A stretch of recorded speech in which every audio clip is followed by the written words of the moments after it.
Hey guys, welcome to Checkerboard Chat, the official sports podcast of the Daily Beacon. I'm Blake Von Hagen, the sports editor. That's Will Backus. He's the assistant sports editor. We're here to recap the Florida game and look ahead to the Georgia game.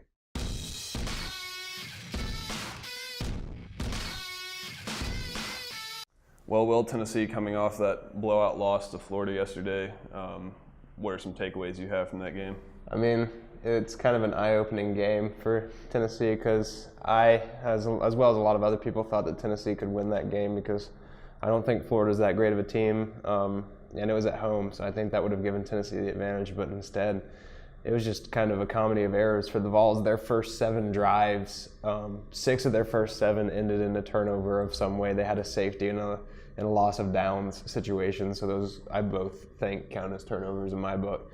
And they were only able to get a field goal in the first half, I believe, of play. So it was just a really poor performance almost all around on the offensive side.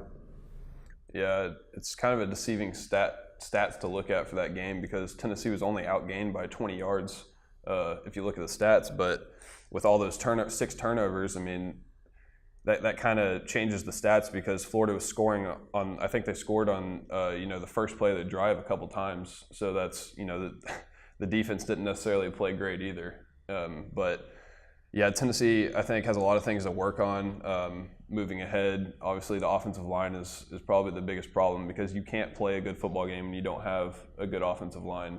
You just can't do anything. You can't run the ball, you can't throw the ball, and then you're giving away the field position battle too. So if the offensive line is not shored up, then they're not going to be able to do much against either of these teams coming up. Well, yeah, Tennessee probably can't win at all in the SEC if they don't fix their offensive line, and I would go as far to say is it's maybe one of the worst in the entire SEC.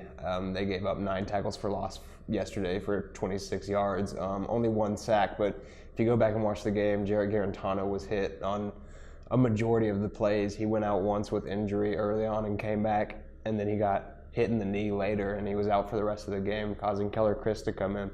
So Tennessee really needs to work on their offensive line, especially with teams like Georgia coming up, who has traditionally a very good defensive line, and then you have Auburn, who might have one of the best defensive fronts in the nation, and then Alabama, who is their defense good? Auburn, Alabama. I don't know. Okay. Sometimes depends on the day. Just checking. Yeah. So yeah, I mean, I think it hurts a lot for Guarantano to go out because he had looked pretty good in the last few weeks. I know it was against inferior opponents, but I mean, a pass is a pass, and he was connecting on some deep passes in those games, and then he just didn't have time to do anything yesterday. So if he can come back, which I assume he'll be back, Pruitt said after the game that he thinks he'll be back and ready to go next week, but they need a lot more than a good Guarantano in that game if they're going to stay in it with Georgia. Some other things to look at from that game yesterday. I mean, the defense gave up some big plays, as I mentioned earlier, and so the defensive front is going to have to continue to try to get pressure on quarterbacks because right now they haven't been able to do that. Right. The defensive line I actually thought showed a little bit of improvement against the Florida game. Alexis Johnson especially had a pretty nice game. He had a couple bull rushes where he got to the quarterback. I think he got to Felipe Franks twice. One of them he completely manhandled Florida's center. But they were able to pressure Felipe Franks on a couple of occasions, but he was able to escape the pocket, and pretty much the rest of the quarterbacks that Tennessee is going to face this year, a good majority of them are at least capable of getting out of the pocket and making plays. It's not going to get easier for them at all, except for maybe the Charlotte game and the bye week. They need to really start not only getting pressure, but executing on pressure on the quarterback, because a lot of times Tennessee's defenders are chasing the quarterback. They're not containing him well. They're not getting there quick enough to get to him, and it doesn't really appear as if they've made quarterbacks too uncomfortable at all. Florida's quarterback Felipe Franks didn't look rattled at any point in the game, even though he did get hit a few times. He just kind of stood in there, was able to escape the pocket well and hit his receivers. Yeah, and as you mentioned, it doesn't get any easier for Tennessee's young secondary either. I mean, they've got to go up against some really talented quarterbacks coming up the rest of the season. I mean, almost every team they play has a dynamic quarterback, so that they're going to have to grow up really fast in these games. One other thing to mention is the running backs. A couple guys ran for over 60 yards yesterday. but it took a lot of carries. I think Ty Chandler had 18 carries for 68 yards, something like that. So obviously the offensive line wasn't giving them a whole lot to work with. I think Tennessee's probably going to run the ball a lot against Georgia.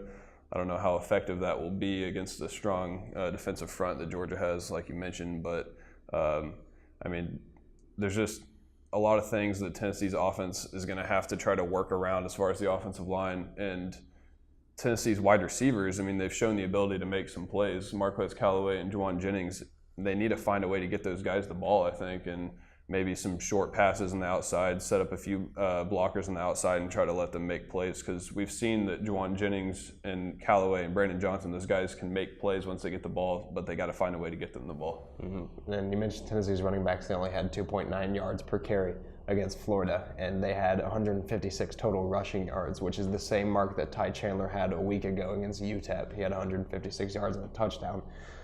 I think the only saving graces for Tennessee's running backs were the fact that they didn't turn the ball over, and they scored Tennessee's only 2 touchdowns, and both of them came within 5 yards of the end zone. Madre London had a really nice, I think, 43-yard run that gave Tennessee a big stat boost. But past that, the running backs found a lot of problems with the defensive front, and I think that again falls on the offensive line. A lot of times there were guys coming off the edge that were completely unblocked, and they collapsed in on the running back, and the running back didn't have a whole lot of chance. There's only so much you can do when you've got 2 or 3 linebackers and defensive linemen in your face. So Tennessee's going to have to find a way to get around that offensive line. Until the offensive line can start gelling, they might have to run outside more, get more passes outside in the flats. But it'll be hard. And you mentioned Marquez Callaway and Juwan Jennings and guys like that.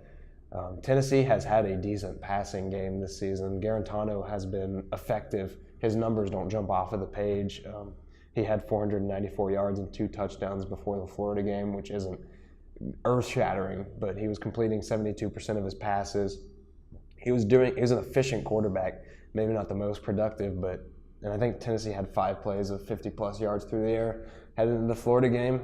So they really need to get back to finding that offensive rhythm, especially when you have dynamic guys like Marquez Callaway, who is great at just coming down with the ball and winning 50-50 balls, and then a guy like Josh Palmer, who's a deep threat because of his speed, and then Juwan Jennings, who we know is tough, hard to bring down, and he'll catch most things that come his way. Yeah, a couple key plays that stand out from the Florida game. I think that obviously that Austin Pope play, which was a really, really well-designed play call, and he's wide open there. And he fumbles the ball through the end zone for a touchback. That's a huge turning point. Also, the onside kick that was really well executed. There's one Florida player there and about 4 Tennessee guys in the area. And the Florida player, Pruitt, said he was supposed to get blocked. The guy missed his assignment and tried to jump up for the ball instead. And Florida recovers it. P. Ryan recovers that ball. So if those are 2 plays that maybe if they go Tennessee's way, the game could turn out a little differently. I think it's tough to say that Florida wasn't just the better team in the game as well. I think they clearly were, but it could have been a closer game moving along in the game if Tennessee had made a couple of those plays. Right. I don't want to say that Florida was handed their first 14 points, but Tennessee on 2 consecutive drives turned the ball over within their own 20. First one was a strip sack on Garantano, and the second one Garantano threw an interception on the screen. So Florida was set up to get a quick 14 points right out of the gate. They did not have to go far at all to get those points. And then to start the second half, Tennessee fumbles a kickoff within its own 25-yard line. I believe at the 19-yard line. And then on the ensuing play, Florida running back Jordan Scarlett goes right up the middle and bounces off 4 or 5 Tennessee would-be tacklers into the end zone. So although the score might show that Tennessee's defense, let 47 points be put on the board and 380 some odd yards, I think they were put in a lot of really tough positions because of the costly mistakes on offense and special teams. Yeah, and one other thing to talk about from the game yesterday is Cortez Sapp, Tennessee's junior linebacker. After the game, Pruitt said that he had asked Cortez Sapp to go in the game. Sapp refused to go in the game, and Pruitt then sent him off the field saying that, I don't know how you guys used to do it around here, but we don't put up with that, and that he sent him off the field. Cortez Sapp comes out on Twitter after the game and says that he was never asked to go in the game, and he never declined to go in the game, and that there was just a confrontation on the sideline. The opposing party had to be restrained, is how he put it, and that he wants to continue to give his all for Tennessee, is what he said. So, what do you think about that situation? That could be an interesting situation to monitor because it'll look bad on either party if the truth comes out that one of them was trying to hide something. If Pruitt was possibly making up that altercation, or if even Sapp is lying about what happened just so they can both save face, then that'll probably look bad on both parties or on either party, depending on how it goes. It'll be interesting to see if Sapp is a part of this team come the Georgia game. This could be a situation where he would get kicked off or maybe just suspended, or maybe there won't be any punishment at all.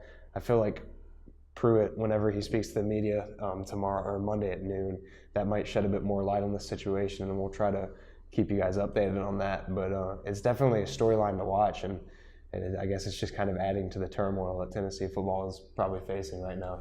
Yeah, the last thing Tennessee needs right now is for this to be a bigger deal than it is. So Pruitt has to figure out what's the easiest way to resolve this without it becoming something big, because they have a lot of things to work on, and this would just be a distraction, and it's not what they need. It reminds me of a lot of things that happened last year as the season kind of spiraled, and it's 4 games into the season. It hasn't gone how Tennessee would want it to go so far, but there's still a lot of games left, and they gotta work to get better, and this issue is not something that is going to help them get better if it's not resolved in a timely manner. Right. I mean, it might kind of magnify their other deficiencies on the field. Like you said, it's very similar to some stuff that happened last season with the Juwan Jennings video that came out with him bashing the coaching staff, and just a whole lot of, with the Shy Tuttle incident, just a whole lot of different bad PR incidents that happened that kind of magnified, I guess, the rage of the fan base and people around the Tennessee football program because of the poor product on the field. So they'll definitely have to come up with a swift resolution of this problem where, and try to play damage control. And Sapp played pretty well last year in his time when Kirkland went out with the injury. He came in and played well. So I don't think Tennessee wants him to be off the team necessarily, but at the same time, he hasn't contributed a whole lot this season, so it wouldn't be a huge loss. I think it's just one of those things where they just need to resolve it as cleanly as possible. Right.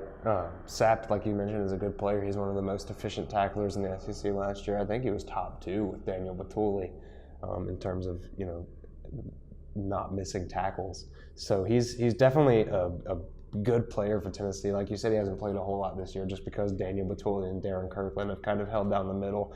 Both of them have played pretty consistently well, and I guess there hasn't really been a whole lot of need for Cortez Sapp to play, but although it may not be, a huge loss for Tennessee if he were to depart now, I think Sapp is one of those players that could develop into a pretty good player for Tennessee when a guy like Darren Kirkland Jr. is gone. Yeah, and so as we look ahead to next week, if Tennessee thought Florida was bad, it's a whole different monster next week with Georgia, number 2 team in the country. Obviously played in the national championship game last season. They are really clicking on all cylinders right now, and they've looked good. And I mean, they gave up 29 points to Missouri, so maybe a few holes in the defense. But I mean, Missouri's offense is pretty dynamic. So and a few of those touchdowns were late garbage time touchdowns. So I don't think that that's a cause of concern for Georgia. They did not give up a lot of points in their first 3 games of the season. Yeah, I mean, you mentioned the game against Missouri, but Missouri has Drew Lock and Crockett at running back and some talented receivers. Lock's going to be in the NFL one day, so it's not a huge concern for Georgia that they allowed 29 points to Missouri, just because Missouri has an explosive offense, maybe one of the top 5 offenses in the SEC, and definitely in the top tier of offenses nationally. But Tennessee they don't have that explosive offense that Missouri does. So far this season, they have had those big plays downfield, but they haven't really put up, a ton of points. They haven't had trouble getting yards, but they have had trouble converting those explosive plays into points and capitalizing on the situations that the offense has put them in. So I'm sure Georgia's defense does have weaknesses, but those weaknesses might have been magnified by just Missouri's, offensive potency. Yeah, I think there's going to be a lot of opportunities for guys like Shy Tuttle and Kyle Phillips and Alexis Johnson on the defensive line for Tennessee because Georgia's going to run the ball a lot against Tennessee next week.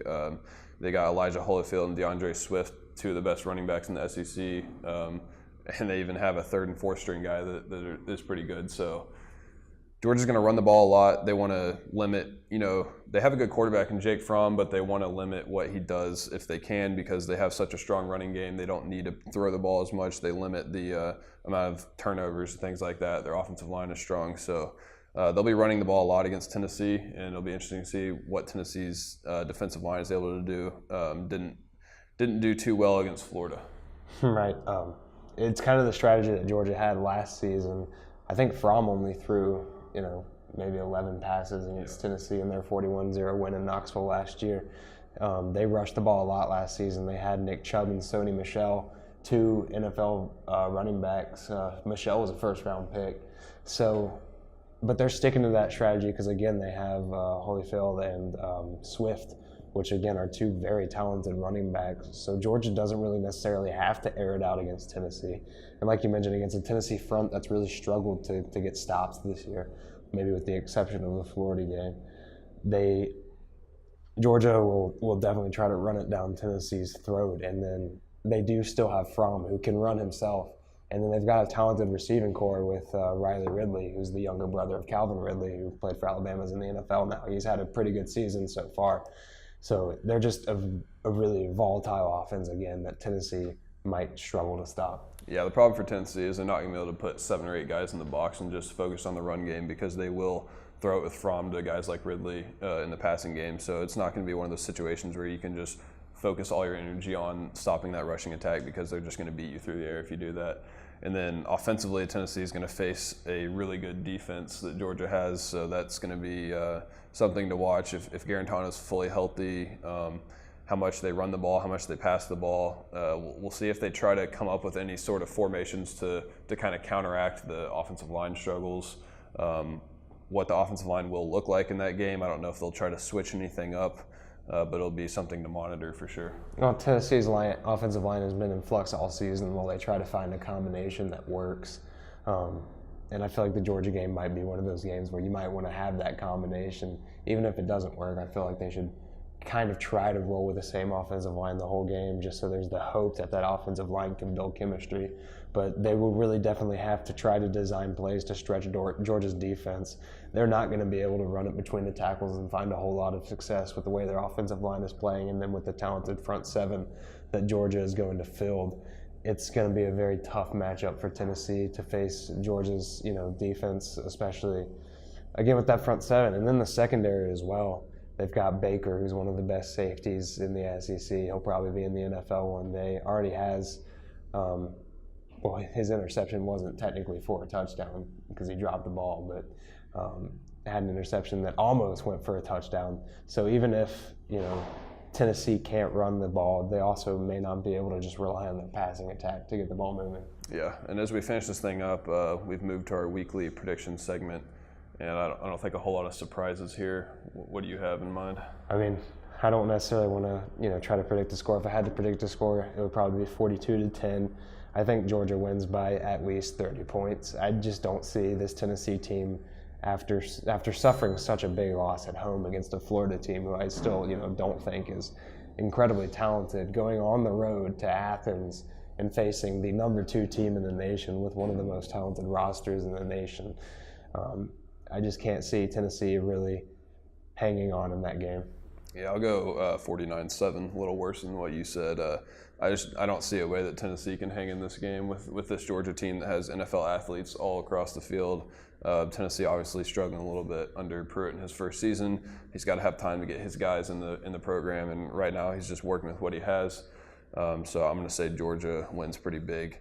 Well, thanks for watching, guys. We'll be in Athens next week, so we'll have some articles from that game. So make sure you check us out on all social media. Once again, thanks for watching.